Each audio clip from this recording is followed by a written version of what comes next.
This is MTG Burgeoning, and everything you need to know about this channel, from subscriber rewards, series, and giveaways to regularly scheduled content and programming, can be read in the description below.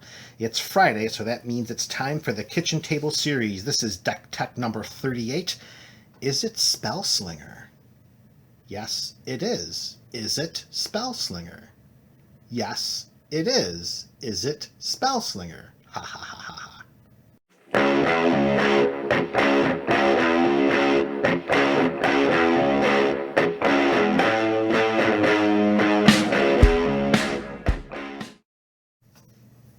Hello and welcome back, MTG Burgeoning community. This is the Kitchen Table series, our longest running series here at MTG Burgeoning. We are up to deck tech number 38, and today we are going with blue-red spell slinging. That's right, folks, it's an Izzet spell slinging deck with a couple of surprises along the way. As is usually customary here during the Kitchen Table series, we are going to begin with the land base, and there's not going to be a lot of hoopla here. We're playing two colors, and they're pretty much going to just be a bunch of basic lands with one playset of a check land. We got 8 basic islands. We have 8 basic swamps. I'm sorry, 8 basic mountains. Jeez. Yeah, those really look like swamps, right? 8 basic islands and 8 basic mountains. I almost said it again. And then one playset of the Izzet checkland Sulphur Falls. Taps for a blue or a red and comes into play untapped as long as we control an island or a mountain.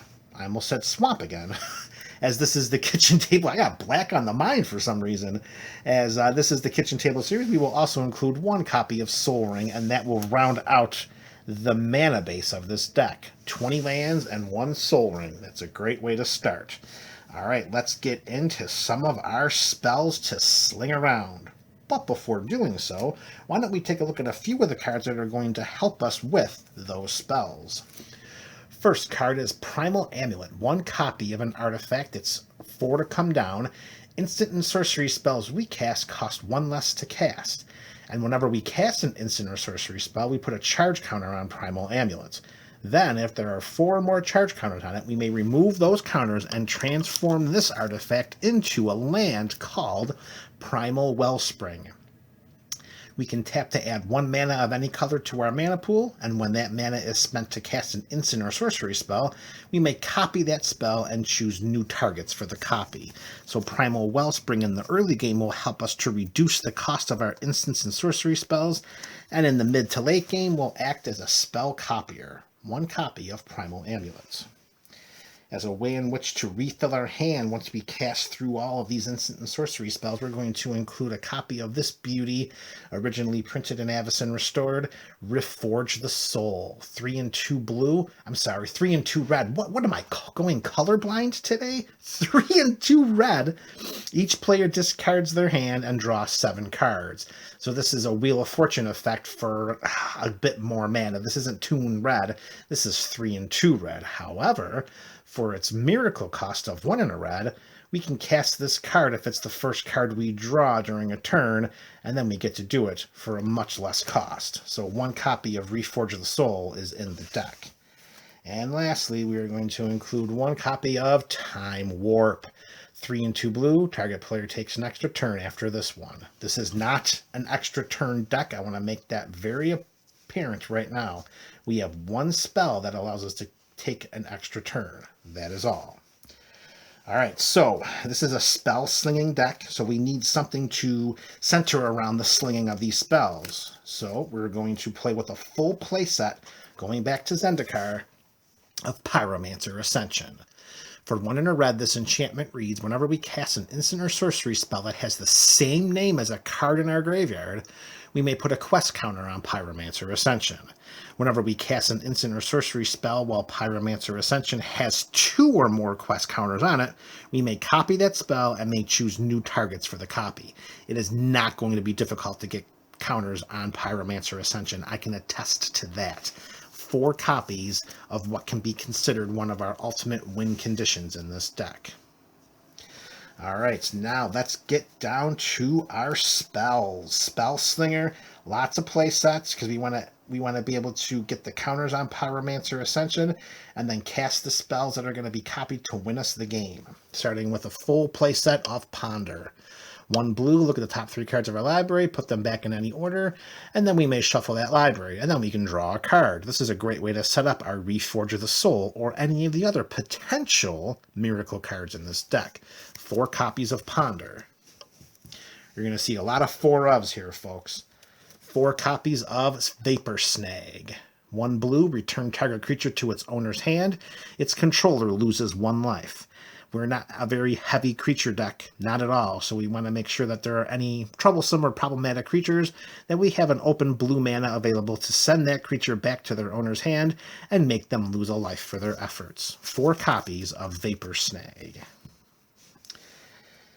Next up is another way in which to, mitigate the potential creature problem. We're going to play with 4 copies of Lightning Bolt. It's kitchen table, baby, and it's red, so you gotta have us some Lightning Bolts. 1 red, 3 damage, any target. It's like poetry. Somebody do a nice little haiku of that in the comment section below. With other creature suppression spells in mind, we're going to have 2 copies of Send to Sleep. It's 1 in a blue from Magic Origins as an instant. We can tap up to 2 target creatures. However, it has the spell mastery mechanic, which means that if there are 2 or more instant and or sorcery cards in our graveyard, and there will be, those creatures don't untap during their controller's next untap steps, so they get to sleep for a couple of turns as long as there are at least 2 instant and or sorcery cards in our graveyard. 2 copies of Send to Sleep.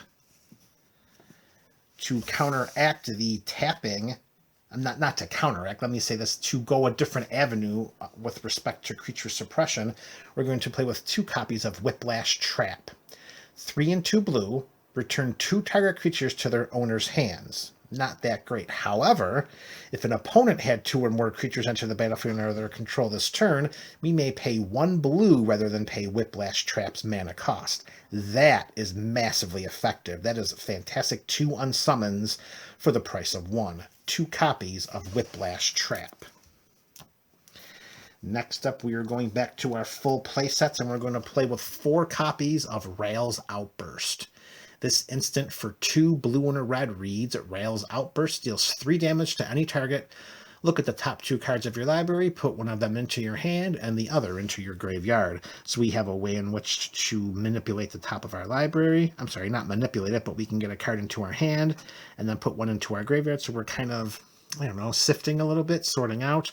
And then we can deal 3 damage to any target. It's a very versatile card. It was pretty darn good during the time it was in Standard as well. 4 copies of Rail's Outburst. All right, now let's show one of our win condition cards. We have 2 copies of Comet Storm. X and double red instant. It has the multi-kicker ability, which means we may pay an additional 1 colorless mana any number of times as we cast this spell. Choose target creature or player, which in this instance is any target, then choose another target. For each time Comet Storm was kicked, Comet Storm deals X damage to each of them. Imagine the copying madness of this spell with a fully online Pyromancer Ascension. 2 copies of Comet Storm. Speaking of win conditions, here comes a playset of one of our ultimate win conditions. And we're going back to Avacyn Restored, and we're going back to the miracle mechanic. The miracle that is Bonfire of the Damned. XX in red sorcery, which reads, Bonfire of the Damned deals X damage to target player and each creature they control. However, for its miracle cost of X and a red, it does the same. So as long as we draw this as our first card we draw on a turn, we can cast Bonfire of the Damned for its miracle cost. And why is that significant?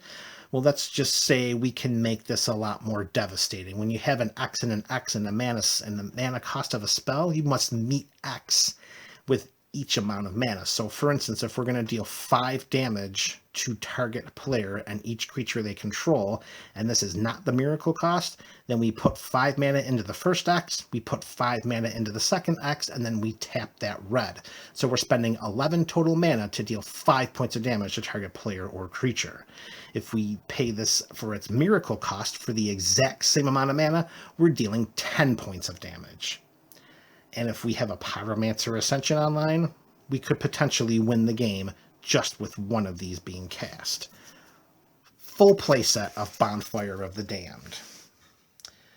All right, and we are just about done here. We do have a few creatures to mention. We are going to play with a full playset of Crackling Drake. 2 blue and 2 red. It's a flying creature that when it ETBs, we draw a card. Its toughness is 4, and its power is equal to the number of instant and sorcery cards we own in exile and in our graveyard. I don't believe the exiling clause of this ability is ever going to help us, but there will be a lot of instant and sorcery cards in our graveyard, so including Crackling Drake.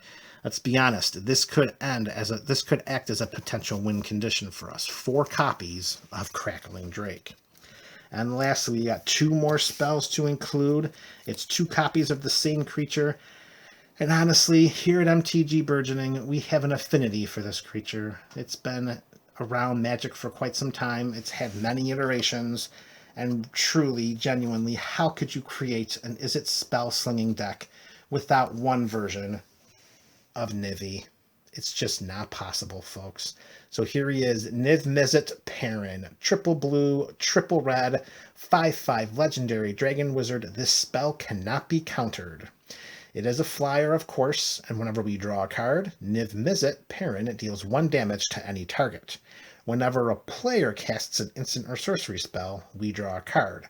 Notice the text says whenever a player. It doesn't have to be us. It doesn't have to be an opponent. Anyone sitting at the table playing the game will enable this, and it will enable us drawing a card if they cast an instant or sorcery spell. Niv is fierce, and including 2 copies in this deck, it just feels right to do so. And that is it, fans of MTG Burgeoning. This is the Kitchen Table series. This is deck tech number 38. Izzet Spell-Slinger. This is MTG Burgeoning, your channel for all things Magic.